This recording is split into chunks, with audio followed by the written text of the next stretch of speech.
Siz boykot ürünlerini mesela alıyor musunuz? Ben dikkat ediyorum. Herkesin dikkat etmesi gerektiğine de inanıyorum. Hani karınca kararınca, yani demeyelim, aza çoğa bakmamak lazım.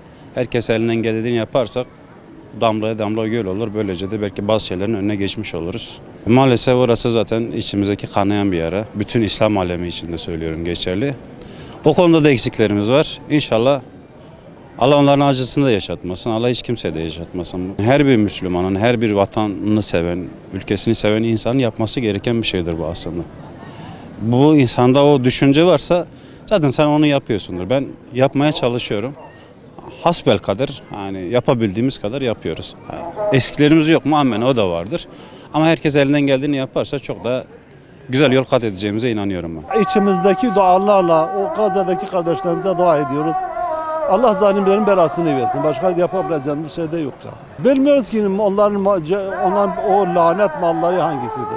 Evet. Onu bilmiyoruz ki. Bilgilendirme olsa belki ona göre en azından bak biliyoruz kola onların malıdır. Kolayı ben hayatım Cenab-ı Allah bana büyük bir hastalık dahi verse ondan başka ilacım yok, gene onu içmem. Ya yok, bir bilgilendirme yok ki, vatandaşa bilgilendirme olsa mesela bu mallar onlarındır. İsteyen alsın, isteyen ona göre bu sefer sen alır veya almazsın, o senin bir bilgilendirme olsa diyorlar serbest piyasa. Hani serbest piyasa? Serbest piyasa insan vatandaşı dolandırmak mıdır? Eğer serbest piyasa bulsa o yerin dibine batsın.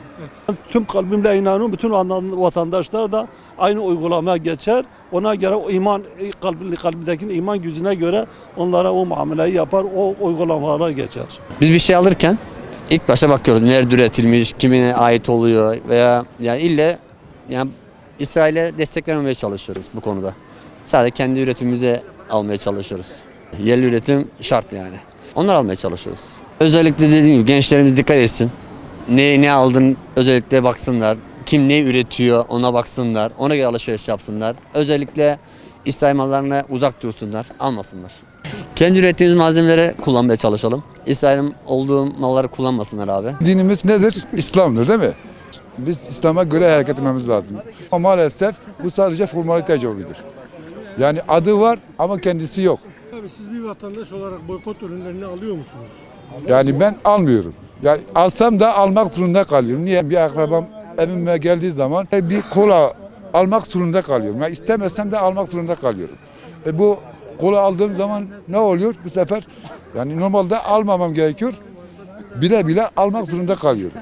Eğer girişi bugün yapmazsa, hükümet giriş yapmazsa bu boykot ürünleri biz de almak zorunda kalmayacağız. İslam olarak kendimizi kabul ediyorsak tabii ki yani İsrail olsun, hem İsrail özellikle Amerika ürünleri olsun, yani bunları kesinlikle boykot etmemiz gerekiyor.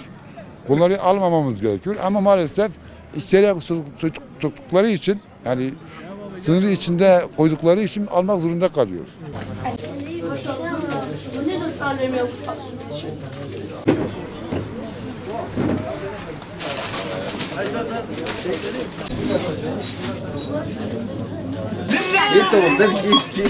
Bu paket almış kendini.